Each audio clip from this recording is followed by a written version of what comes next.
Welcome back to the Nightlife Podcast, Season 4, Episode 9. Guys, today we are going to be talking to Jamie Edwards from Bari. This is one of those people that you need to definitely have close by to help you save. You know, one of those things that you really hate doing, we all hate doing, is bar inventory. And we all know we need to be doing it, but are we doing it right? So anyway, let's just bring in today's guest. Here is Jamie. So how are you, my man? Thanks for having me, Julio. Yeah, I'm doing well.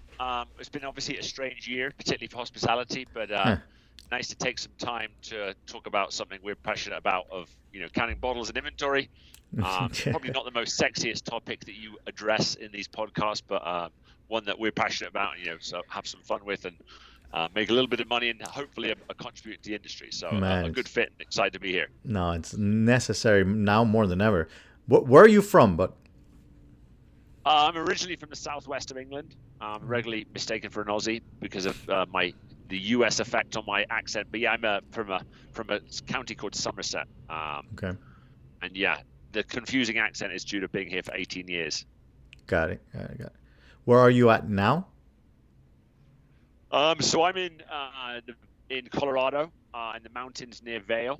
The reason for that, and that's why the headquarters of Vail, is that I originally came over here when I was 18. I'm fortunate to have a US passport as well as a British one, by virtue of my mother, and came to Colorado to visit when I was 18.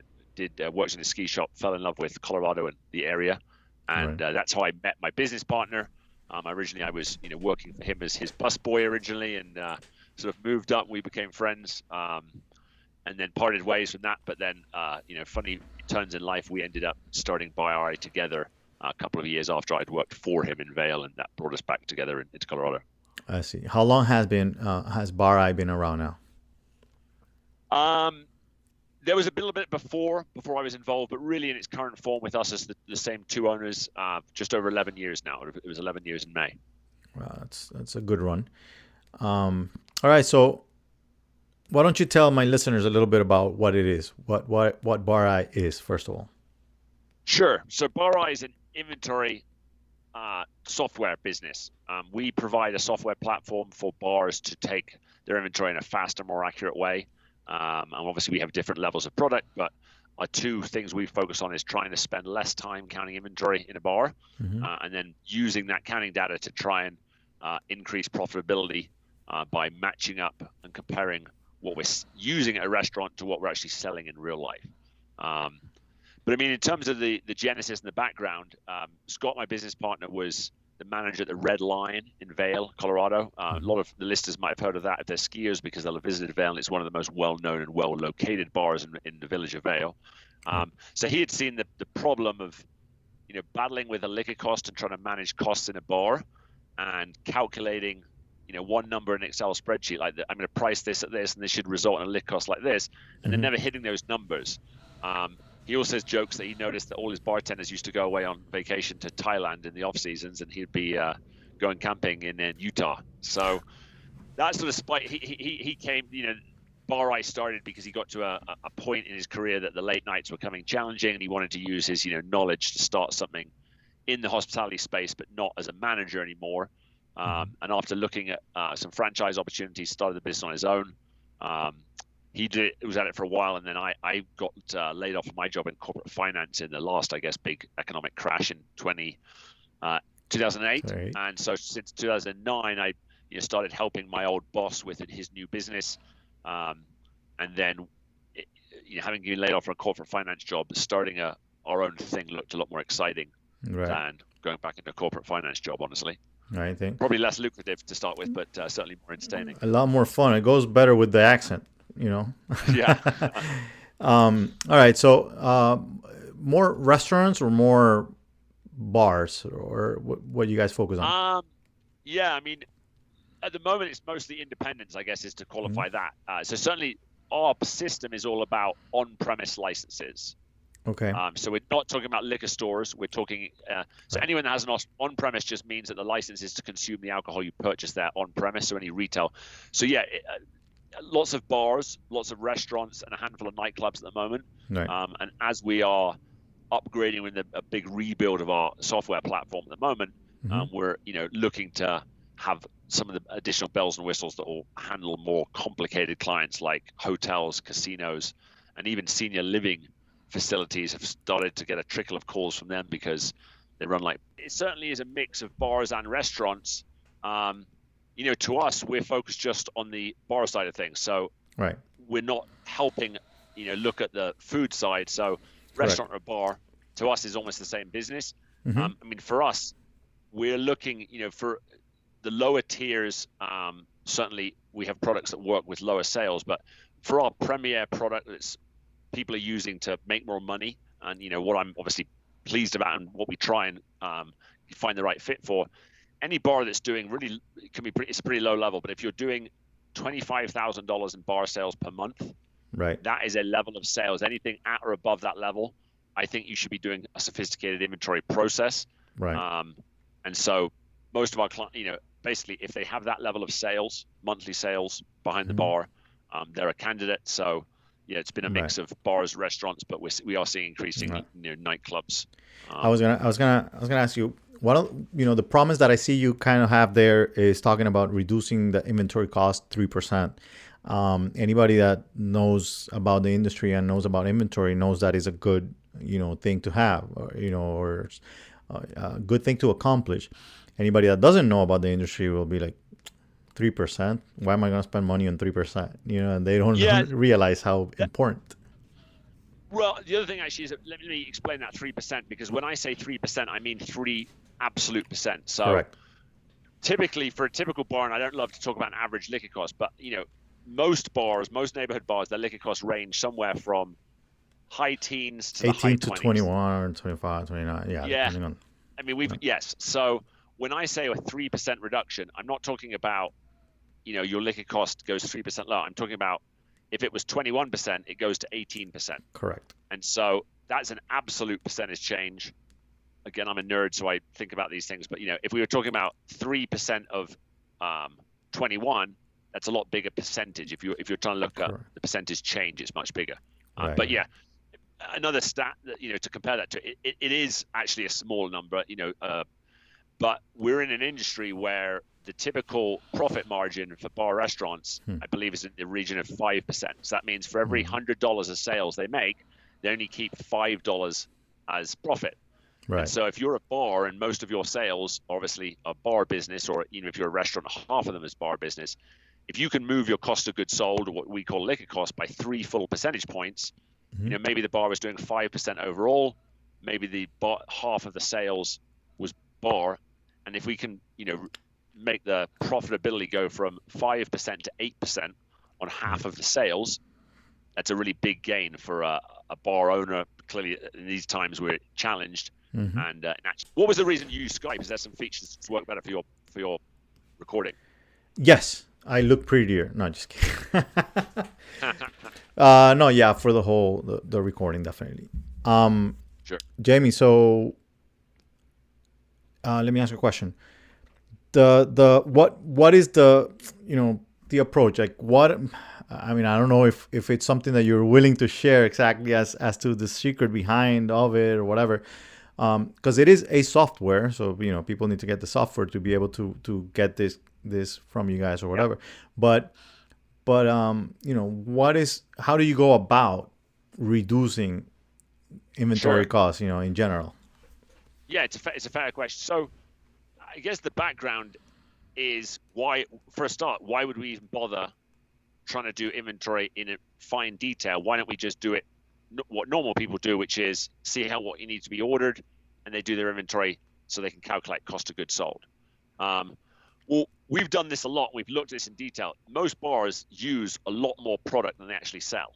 Normally about 15-20% more. So if they pour 100 or they sell 100 shots of Jameson in a week, a typical bar actually pours 115. And so how we go about it, so I mean, the first thing is to understand there's a problem where bars use more than they actually sell. And then realizing that that's costing them a lot of money then provides the motivation to spend 2 hours in a storeroom doing boring counts But how we go about it's simple math in some respects. So what we do with our system is, the old school system is you pick up a bottle, it's about 40% full, and you write down 0.4 on your clipboard. And then you do that for all the items, you add them all up, and you calculate inventory values. Right. So the first thing we do is we use scales to measure any open bottles, what we call a partial bottle. So we can measure not just if it's 40% full, but how many shots are in it down to the 1/10 of an ounce. Right. So we count everything at the start of the period, we count everything at the end of the period, and then we simply compare how many ounces of, say, Jack Daniels were present at the bar at the start of the week, how many ounces of Jack Daniels were present at the bar at the end of the week. In order to do that simple counting, we said we do it with more accuracy with scales, and also we have to factor in your purchases. So, of course, if you had 10 bottles at the start of the week and you have 8 bottles at the end of the week, you've used 2. But if you also had a half case of 6, actually used 8. Our software is obviously doing these calculations down to the ounces and tenths of ounces. Right. And then, so now we know the software can calculate pretty easily previous count, current count, plus usage. That tells you how many ounces you've used. Right. And then now you have to compare what you've used to what you sold. So the hospitality space is very fragmented. So we're dealing with lots of independents, but also lots of different point of sale systems. So we have a pretty flexible way to interact with point of sale systems. So, we already, as a relatively smaller company, integrate with 40 different systems. So we'll pull an itemized sales report out of the client's point of sale system. It's matched for the same period. So if they're counting, Monday to Monday, we run a sales report Monday to Monday. And the report will tell us how many times every button in the point of sale system was pressed. So again, just working through an example, let's say they have a Jack Daniels button in their point of sale system. Most bars do. We then write a recipe, what we call a recipe, a point of sale recipe for that button. So typically, an average bar is going to serve 1.5 ounce of Jack Daniels every time they press that button. And so, corporate bars sometimes 1.25 ounces, but this is all custom built out by the bar specs. Right. So essentially, if that button for Jack Daniels was pressed 100 times, if our recipe assumption is 1.5 ounces, that means obviously we've sold 150 ounces of Jack Daniels. And then very simply, we compare it to the ounces poured. Hopefully for the bar owner and for the bars, they've only poured 150 ounces, but most commonly we see that, that they're pouring more. Right. And therefore, by measuring this on a regular basis, we can figure out why that is. And, it's for a myriad of reasons. A lot of it is accidental. If you never get feedback about how you're pouring, you're typically, you're trying to please the customer. Maybe it's a good tipper or the pretty person at the bar. And so, you're in the hospitality space. You want to please people. So you tend to, please them a bit more by pouring them a bit heavy. Right. The basic idea is simply that there are powerful forces that mean that bars tend to use more than they sell. Right. Tipping, incentives matter. Right. So if you can get paid more by giving away more, that sometimes means they do. Also out of a desire to please. I like stronger drinks in general. Most customers do. Right. So bartenders like to please the customers. And then also, I come from the UK, so obviously we have a different style of service and how the bars work. In the UK, everything's measured out and pre-poured. The liquor bottles typically are turned upside down, right. What we'd call an optic. You push the glass under and it measures the pour out.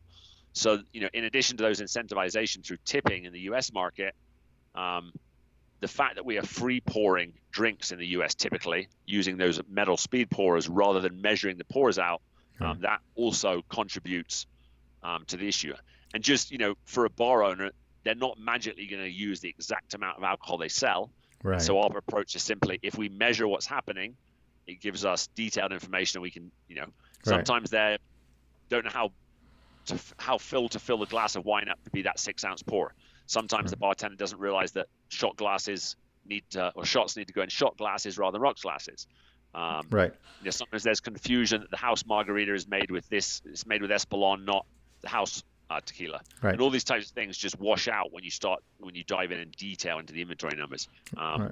It's not sexy. So the platform. I mean, the software is going to help control and understand and know what's happening. It's not like it's going to help you pour the amount that you have to pour. It's basically going to tell you. Distinction. Right. Yeah, I mean, there's other systems that in real time attempt to physically restrict what the bartender can do, as in they measure out the pours. And then you start having those issues with the clients not happy with the under pouring and that client tipped me. He's a better client than that one. I want to take care of them. And that bartender that brings an extra bottle. Yes. I don't love, the visibility. Like, it makes good business sense to measure out everything precisely. customers don't love to see that we are, they Right. want to feel like they're at home and their best friend is pouring them a drink, and then they're going to, so people, there's different approaches to the same, but yeah, certainly one of the elements of our system we like is that it's hidden from the customers behind the scenes. I agree. And it's not as controlling. We don't physically restrict the bartenders what they do. We just measure what they've done and then use the data as a tool to try and do better.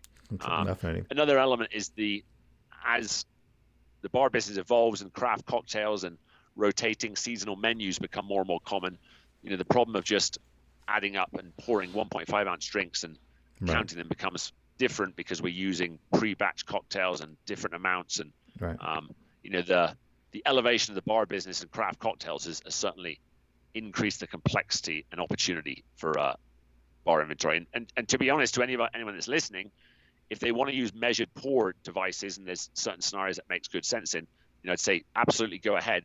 Just make sure that if you run a bar in the US, you're doing something where you enable that you're managing pouring versus sales, because it's a black hole. Most bars don't do a great job of it. And that 3%, as we started the conversation, can be small, but that is the difference between doors open for business and not. Making it right. Obviously, that's double important at the moment, because I think strong bars that have the right business model, lots of outside space, I think if they're doing 50 to 75% of what they usually do, bars are doing well at the moment. Right. So do you believe it's possible to survive at 25-50% capacity for this industry? It's overall not for long. Right. What I've seen is that it's very patchwork and it's very dependent on business model. So as an example, we'll have a bar which is a bar restaurant, so they're certainly food is important and alcohol is important, and so they've tended to have less restrictions with lockdowns because food is obviously more important than less fun, but it's more critical. Right. So depends on who you ask, actually. Yes, and the time of day and the day you've had. Right. So businesses like that have maybe been able to go back to 50, 75% if, for instance, they are lucky to have a lot of outdoor seating. If the time of year means that their typical business is a lot outside. Contrast that with, we have a big nightclub in Philadelphia. And when you think about the last types of businesses that are going to open, and honestly, while we all want them to open, it makes sense. Like schools before bars, not great for our industry, but it makes perfect sense. Right. And obviously the risk of nightclubs, closer, higher density, later night, probably at a time in the evening you've drunk more alcohol, so maybe you're more inclined to be less mindful.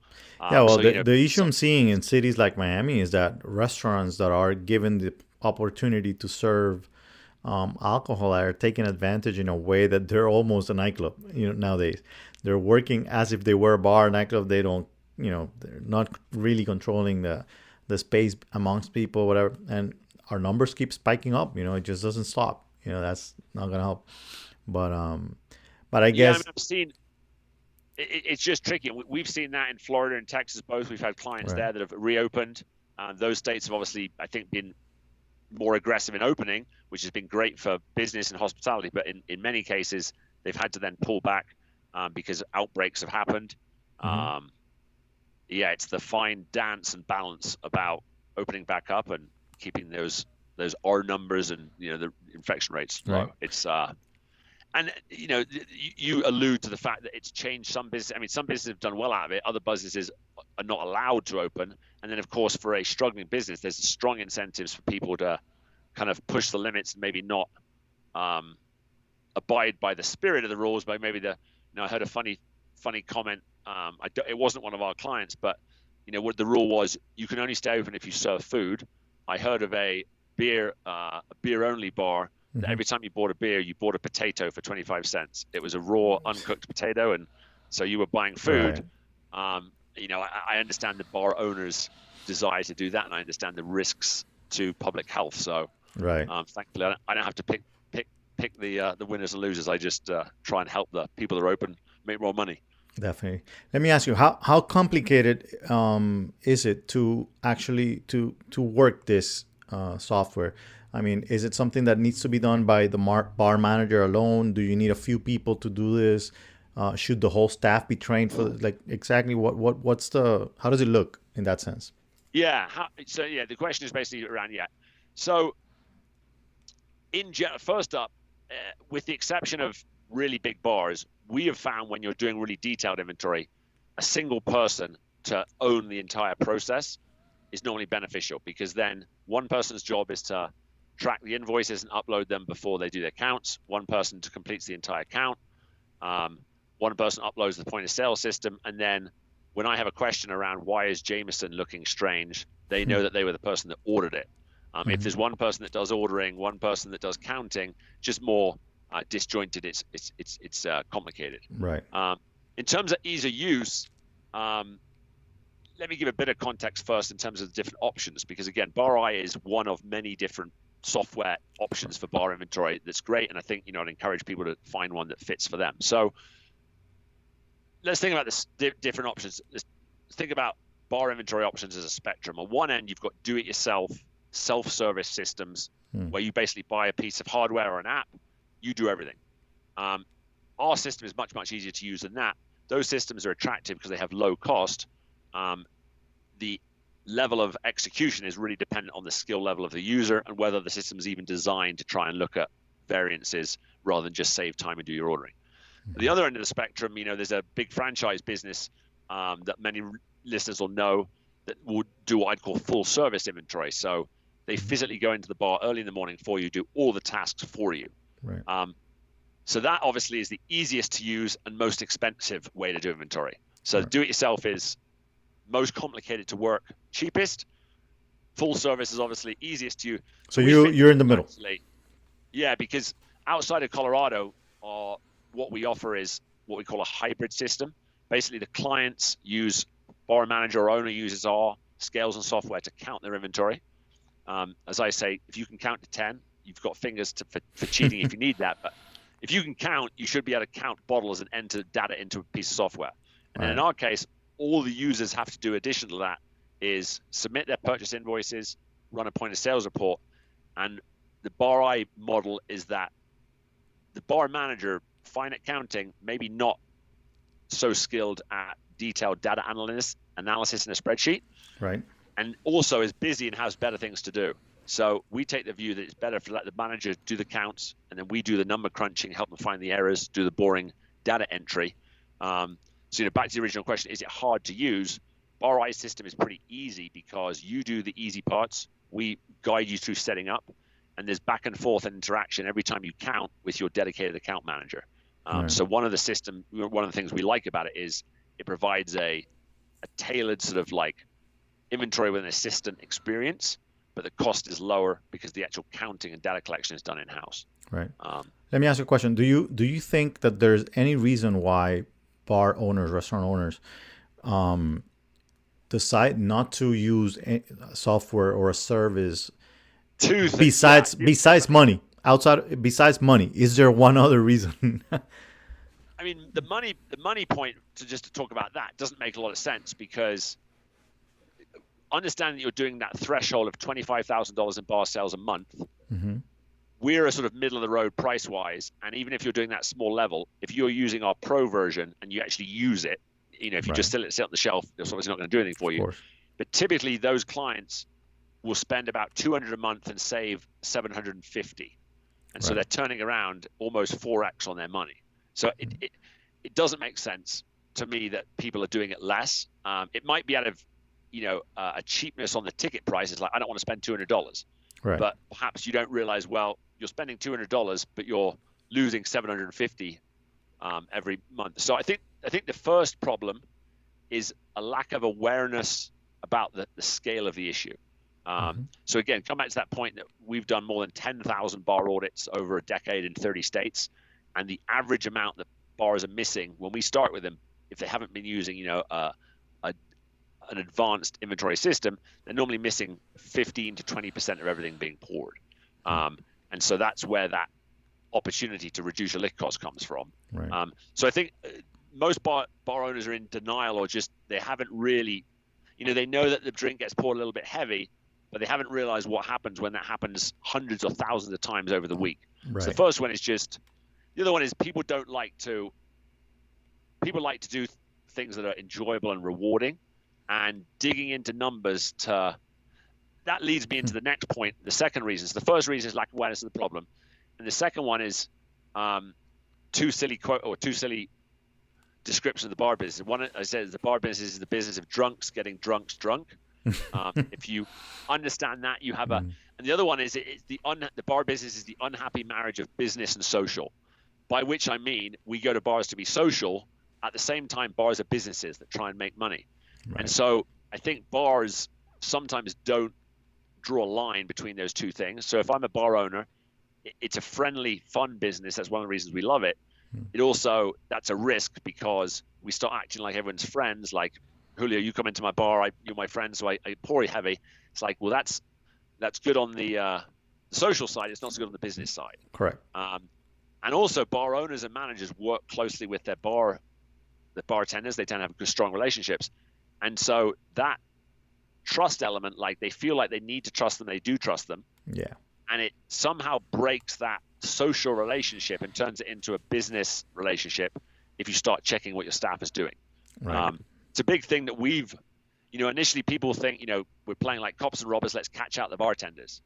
Right. We found that is not how you succeed using bar inventory. You can do that and you can, catch people out. But back to that point about doing inventory on the back end, doing it quietly behind the scenes with the staff, we measure everything that happened in a week and then discuss it with the staff so we can together as a team figure out why those shrinkages are happening. Is it because we're using the wrong glassware? Is it because we don't know how to pour it? Because when we're busy, we're rushing, we're spilling drinks. And, for instance, most bars have a comp tab. They're allowed to give away alcohol. I have some ideas, but I'm still amazed after 11 years. I would say that less than 25% of bars in the US are doing something of equivalent execution level to what Bari provides for clients. Right. And there are other systems and softwares that can achieve what we do. And bars, the other one is it's a lot more fun to taste the latest cocktails or get your wine reps in and taste your new Cabernet you're going to try for the upcoming winter, right, than it is to sit down and do pouring practice with staff and design a rewards template and reward structure for when we do pour. It's just, you have to be thinking about things like a business. And right. Yeah, I've seen businesses in their 400, 500,000 a month sales and not use anything except for people, and using different people and so oh my God, it's crazy. That's a good problem to have for bars. And, obviously Miami's a world-renowned nightlife and nightlife scene. Right. And so you're going to get those big, what's happening in those bars is sales cures all. If those bars are right. doing, we've got clients that do, 200,000 a week, and there's obviously clients, it doesn't surprise me. Some of the bars in Miami nightclubs will be doing well over that. Right. We've got clients that have their numbers dialed in, and even in, Ski Town, where obviously they charge them, but we've got clients in different types of business models that run liquor costs overall in the low teens. To your average neighborhood bar owner, that sounds crazy. They're like, well, I can never get my liquor cost out of the 20s. If I ever hit 19, I'm killing it. Right. Bars and nightclubs, particularly late night or higher price, either right. you take wells that you buy for $5 a bottle, you sell them for $5 a shot. That can lead to really low liquor costs. Or you're a late night venue, and that shot of Patron is going out at $10, $15. Mm-hmm. That there's so much margin built into that sale. Right. Yeah, bottles at 500 and 600. 15. Right. And the other thing to say, actually, before we think about, it's the bar business. It's about fun. It's about entertaining people. And so we want our clients to give away some product, to give away some shots. Right. But our view is that if you let the bartenders do it, how they want, they're going to do it to maximize tips right. and to please the current event. And I just think bars need to be conscious about it. They need to be conscious about realizing it's a problem, hopefully conscious about measuring it, right. and then thinking intelligently about what is the correct balance here. Because, Early in Right. the night, if a bunch of pretty guys or girls comes in, it's a great idea to buy them all around the shots. Right. Get them in, get them having a good time. And if it's a business reason like that, where we're filling up the venue, that's great. And most owners are very happy about that. But Right. it's Hey, when I it's was happening behind the scenes and we're not being conscious, I think it's when we run into problems. definitely. It reminded me, something you said reminded me of one of my mentors, one of my first mentors, as a matter of fact, Daniil Lanov. He owned the club that I was promoting at the beginning, and I remember seeing this bartender who basically I knew, and all my clients would tell me, "Oh, I just go to her because I get drinks from her, and I tip her, and she gives me whatever." And I was like, "Man, this is probably affecting the sales that I get paid for." And you know what? I mean, I don't care. She gives me free drinks, but I work here. You know what I mean? But if she's doing it with everybody, I need to talk to the owner and let him know. So I had that conversation, and he's like, "Oh, I know." And I'm like, "So how come you haven't fired her or done anything?" She's like, "No, no. I mean, I know, and she knows I know, and but And then he explained he just basically has some leadway. Like this is as much as I let them. I called it spill at the time, even though spill was Yep. a combination of giving drinks to people that were tipping and I guess many different tricks. But in the I mean, end, ultimately, it was yeah. I like mean, you're saying, it's service industry. if you're making money, you're making money, and so a lot of bars that are making money are like, I don't need to look at this. Let's Right. keep on packing them in, fill up the venue, and then we're going to be making money. Right. Why fix it if it ain't broken? Yeah. Yeah, but It I could think be there's an more money. opportunity. It could be more money. Yeah, yeah. There's not many businesses I know that have a problem with excess profit. So I don't care Right. if you're making, $1 million a month. If Right. you're making two, you'd be happier. Well, maybe Um, there's also the fact that when you're making the decisions, you're most likely under that influence as well. right. It may There's be a that factor. possibility. That's the drunks getting drunk thing again. Exactly. Exactly. Let me. What I'd be interested to know with that person who was happy with their bartender is, did they know the extent of it? I'm If sure they thought they knew. I know she knew more than he knew. And as a matter of fact, that bartender went on to go to 3, 4, 5 different venues, and it was the same story. And funny enough, those owners were all aware and knew about it and everything. But even funnier is the fact that when I went on to open my first, I went on to hire her. So I learned the lesson, and I realized that it was that she was bringing a clientele too. She was right, bringing spenders. There was a lot of selling. It wasn't like she was like stealing directly. And we tried to work a system where we actually told them, look, I'm going to give you this many drinks to give out or whatever.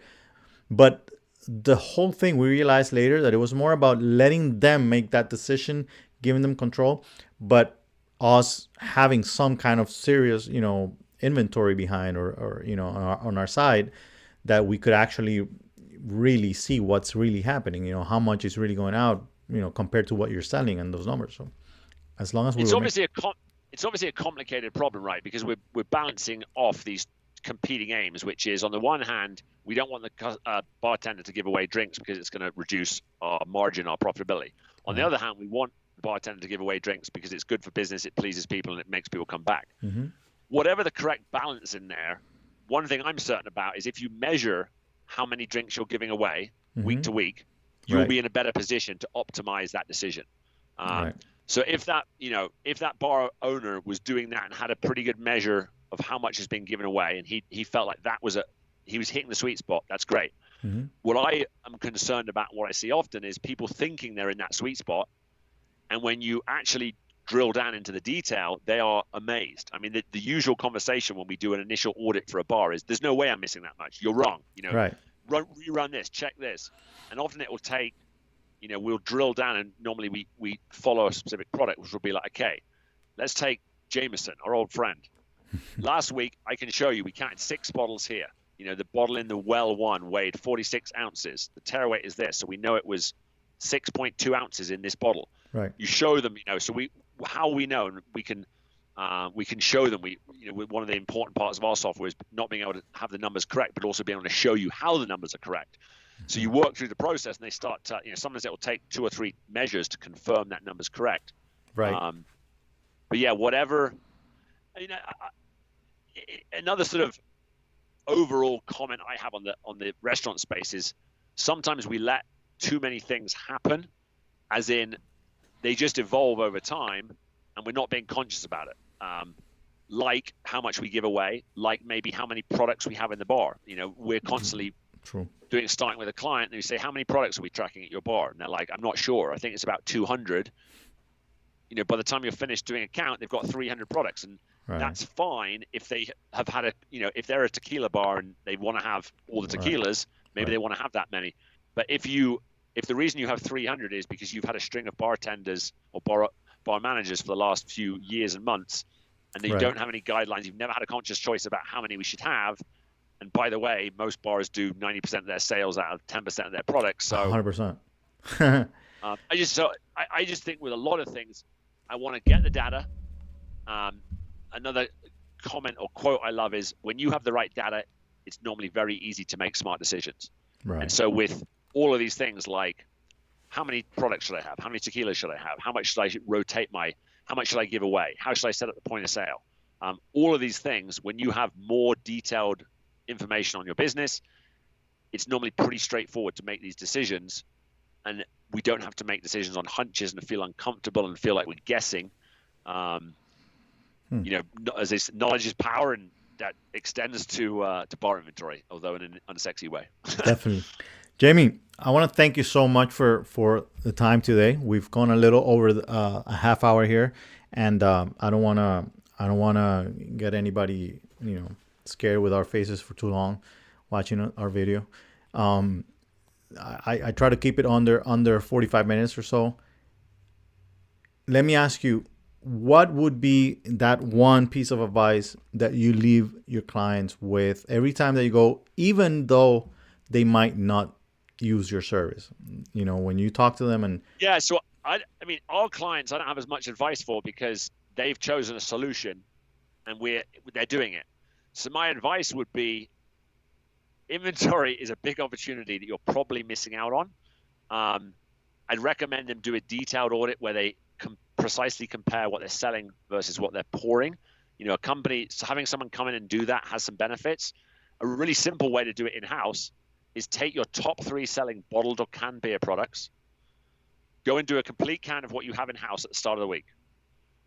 Wait a week, go and do a complete count of just those 3 items, how many bottles you have, and make sure you're right. I mean, write it down. In the cooler here, I have 6.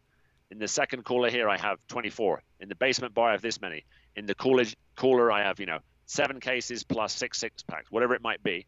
Write it down for the same thing. Factor in any purchases and calculate for those 3 top sellers, how many bottles or cans of beer did you use during the week? Now go and look into your point of sale and see how many bottles of Budweiser or bottles of Modelo were sold. The reason I'm saying this to do this on bottled beer is it's simple on bottled beer because you just count. There's no portioning. Right. And there's no bottled beer doesn't have 3 buttons. It's, well vodka might be in 17 different drinks in your bar in different sizes. It's really complicated to see what you've sold. Very simple to see how many bottles of Modelo you sold in a week. Right. Therefore, simple to compare it to what you. And for most bars, if you add up and you're selling 100% of the Bud or the Modelo or the Coors Light, that you're killing it. You're doing great. And wouldn't it be worthwhile just to do that checkup? So do that little text, compare what you're selling, what you're pouring. Right. Now, if that number does not match the Modelo, I'm sure with half an ounce extra in every pour, there's going to be bigger issues over there. Yeah. So it's good news, really. This is for many. Go and do that test, count your bottled usage and compare it to sales. And when, for the most part, you see a difference, it will get you on a pathway to finding a solution that works for you. And as I said, that 3% overall movement of your liquor cost and a more profitable business awaits, which is, I think, the point, as well as having a drink. Definitely. Definitely. Jamie, thank you so much for your time again. Can you let our listeners know where they can find you guys? Yeah, so best place to start is always the website, so just bar-i.com. Or if they want to check out the actual software, they can demo it, obviously linked to the website, but app.bar-i.com, and they can create a free account and start clicking around and using the new platform. And of course, we'd love to schedule a demo for anyone has more than just passing interest. Definitely. Awesome. Thank you again. Guys, remember, get my book on Amazon, The Nightlife Entrepreneur. You find me on Instagram as The Nightlife Entrepreneur. Also, you can find all the episodes at nightlifepodcast.com, and you can see all the courses at nightlife.university. Thank you again. See you next week. Thanks for having me, Julio. Pleasure. All right, my man.